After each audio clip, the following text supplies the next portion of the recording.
In this age of automobile and jet travel, handcrafting wooden wheels is still an important trade at Colonial Williamsburg. Master wheelwright Karl Gayer talks about this time-honored craft. Because I grew up in Austria in an area where there was still a need for horse-drawn vehicles, I had the opportunity to serve the apprenticeship in the wheelwright craft. I always enjoyed working with wood. Even as a youngster, I always whittled away on a piece of wood, making my own toys mostly.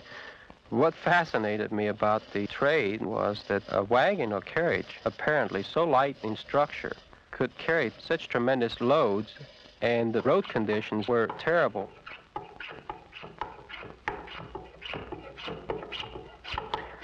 As you serve an apprenticeship, learn the use of hand tools rather than machinery for the simple reason that the benefit of being able to become very familiar with your materials, you can detect slight variances in densities in the materials which you need to apply later on to have control over the outcome of the wheel. A wheel expected to last for a few years on a wagon or carriage can only be produced from quality materials such as hickory and ash or white oak, for instance. And of course, even the grain has to be selected carefully.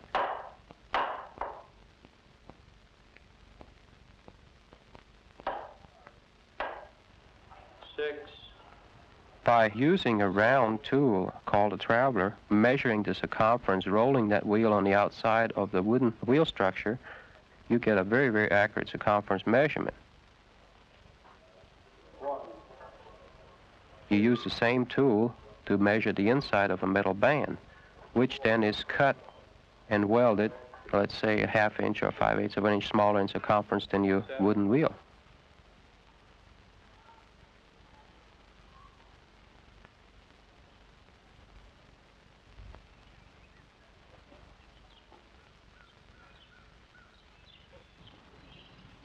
This metal band then is heated in a fire to expand enough to overcome this measurement difference, and it's placed on the wheel in a heated stage. The cooling with water and careful setting as the shrinking force is applying onto the wheel, if you can control this action, the outcome should be that you have an equalized pressure achieved on all the connecting joints, plus a slight forced arching into the spokes of the wheel, which then become wooden springs or shock absorbers. With this achieved, the wheel can be functional for many, many years.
Well, as the heated metal ring is cooling and contracting, it will naturally apply pressure to the wheel.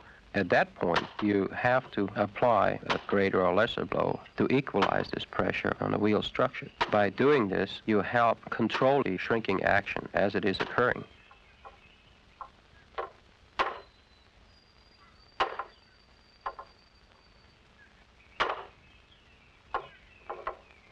The question may arise, who needs a wheelwright in this day and age?